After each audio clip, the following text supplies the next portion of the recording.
नमस्कार दोस्तों, आज हम जिस विषय पर बात करने जा रहे हैं उसे सुनकर शायद आपकी रूह कांप जाएगी और आपका दिल गुस्से से भर उठेगा।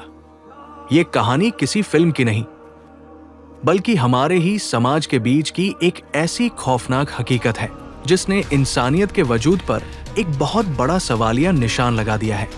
ये दर्दनाक दास्तां है राजस्थान के श्री गंगानगर जिले की, जहां एक मासूम 13 साल की बच्ची के साथ वो दरिंदगी हुई, जिसकी कल्पना मात्र से ही किसी भी संवेदनशील इंसान का कलेजा मुंह को आ जाए। बात 18 जून की है, जब वो मासूम बच्ची अपने घर से किसी बात पर नाराज होकर या शायद अनजाने में भटक कर बाहर निकल गई थी। उसके माता पिता और पूरा परिवार उसे पागलों की तरह ढूंढ रहा था। हर गली, हर चौराहे पर उसकी तलाश की जा रही थी। परिवार के मन में बस एक ही उम्मीद थी कि उनकी लाडली सही सलामत वापस घर लौट आएगी। लेकिन उन्हें क्या पता था कि बाहर की दुनिया में समाज के भेष में कुछ ऐसे नरपिशाच घूम रहे हैं जो उसकी मासूमियत को निगलने के लिए घात लगाए बैठे थे।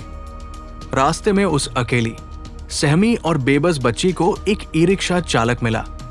अमूमन हम ऐसे सार्वजनिक वाहन चालकों पर भरोसा करते हैं और उम्मीद करते हैं कि एक अनजान बच्ची को देखकर वो उसे सुरक्षित स्थान या पुलिस थाने पहुंचाएगा।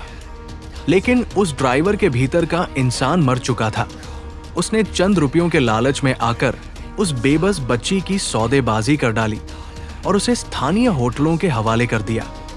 यहीं से शुरू हुआ उस 13 साल की बच्ची की जिंदगी का वो सबसे काला और भयानक अध्याय, जिसे याद करके भी रोंगटे खड़े हो जाते हैं। उन होटलों के बंद कमरों के भीतर, जहां कानूनन मुसाफिरों को पनाह मिलती है, उस मासूम को पूरी तरह बंधक बना लिया गया। अगले 5 दिनों तक, दिन हो या रात, उस बच्ची के रोने, गिड़गिड़ाने और रहम की भीख मांगने की आवाजें उन बंद दीवारों के भीतर ही दम तोड़ती रहीं। इस हैवानियत में 1 या 2 लोग शामिल नहीं थे, बल्कि एक एक करके कुल 32 दरिंदों ने उस मासूम के जिस्म को नोचा, उसकी आत्मा को लहूलुहान किया और उसके बचपन को अपने पैरों तले बेरहमी से कुचल दिया। वो बच्ची लगातार 5 दिनों तक उस नरक को झेलती रही, जहां हर बीतता हुआ सेकंड उसके लिए मौत से भी बदतर था।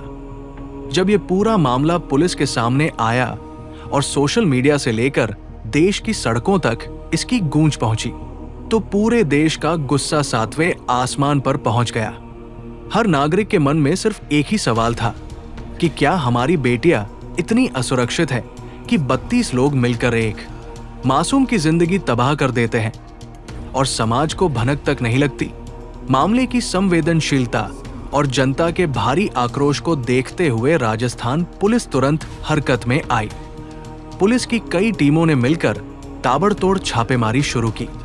शुरुआती तफ्तीश के दौरान पुलिस ने तेजी दिखाते हुए पहले 12 मुख्य आरोपियों को दबोचा और जैसे जैसे जांच का दायरा बढ़ता गया, गिरफ्तार होने वाले दरिंदों की संख्या 18 तक पहुंच गई। पुलिस ने साफ शब्दों में कहा कि इस घिनौने कृत्य में शामिल हर एक चेहरे को बेनकाब किया जाएगा और किसी को भी बख्शा नहीं जाएगा। लेकिन ये कार्रवाई सिर्फ गिरफ्तारियों तक ही सीमित नहीं रहने वाली थी। इस खौफनाक वारदात ने पूरे प्रशासनिक अमले को हिलाकर रख दिया था और अपराधियों के मन में कानून का खौफ पैदा करना बेहद जरूरी हो गया था।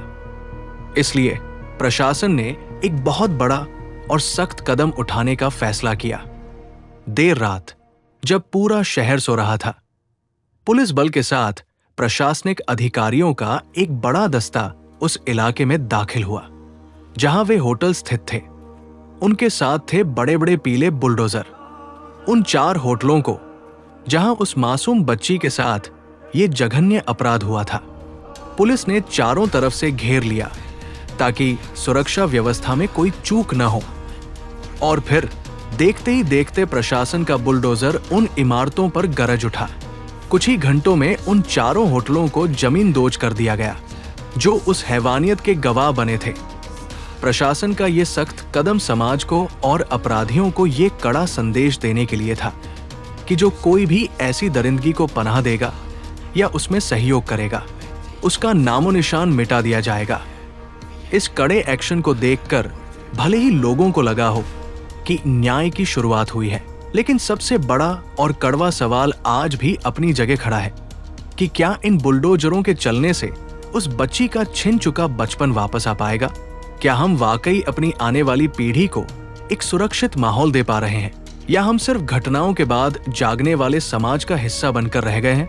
यह घटना हम सभी को अपनी आत्मा में झांकने और व्यवस्था को बदलने के लिए मजबूर करती है। वीडियो का अंतिम भाग, आउट्रो वीडियो कंटेंट।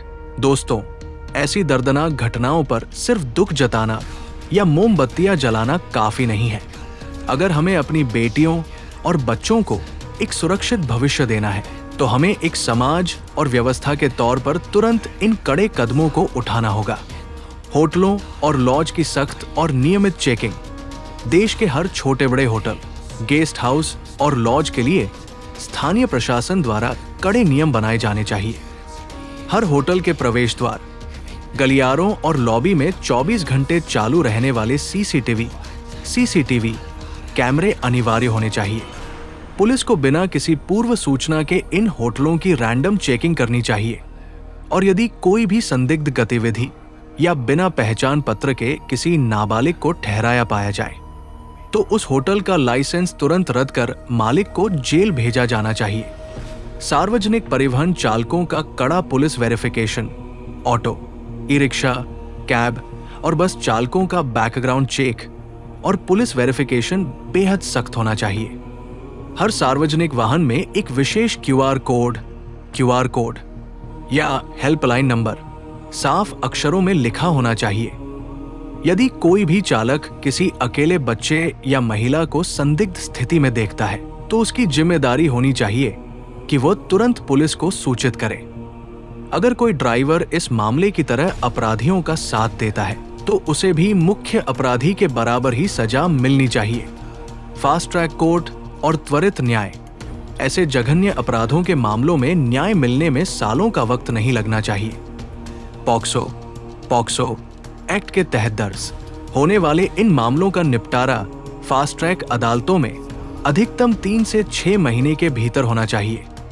दोषियों को ऐसी कठोर और ऐतिहासिक सजा जैसे फांसी या बिना पैरोल के उम्र कैद मिलनी चाहिए, जिसे देखकर समाज में अपराध करने की सोच रखने वालों की भी रूह कांप जाए। सामाजिक सतर्कता, कम्युनिटी विजिलेंस एक नागरिक के तौर पर हमारी चुप्पी सबसे बड़ा अपराध है। अगर आपको अपने आसपास किसी घर, दुकान, होटल या सुनसान इलाके में कोई संदिग्ध गतिविधि दिखाई दे, या कोई बच्चा डरासहमा और बेबस नजर आए, तो मूक दर्शक न बने। तुरंत राष्ट्रीय चाइल्ड हेल्पलाइन नंबर 1098 या पुलिस हेल्पलाइन 112 पर कॉल करें। आपकी एक छोटी सी सजगता और सही समय पर उठाया गया कदम किसी मासूम की जिंदगी को नरक बनने से बचा सकता है। सुरक्षा शिक्षा और आत्मरक्षा की ट्रेनिंग। हमारे स्कूलों और परिवारों में बच्चों को बहुत कम उम्र से ही गुड टच और बैड टच के बारे में खुलकर बताना चाहिए, ताकि वे किसी भी गलत हरकत को पहचान सके। इसके साथ ही हर स्कूल में बच्चियों के लिए अनिवार्य रूप से आत्मरक्षा, सेल्फ डिफेंस की ट्रेनिंग दी जानी चाहिए, ताकि विपरीत परिस्थितियों में वे खुद का बचाव कर सकें और उनमें सही समय पर आवाज उठाने का हौसला पैदा हो सके।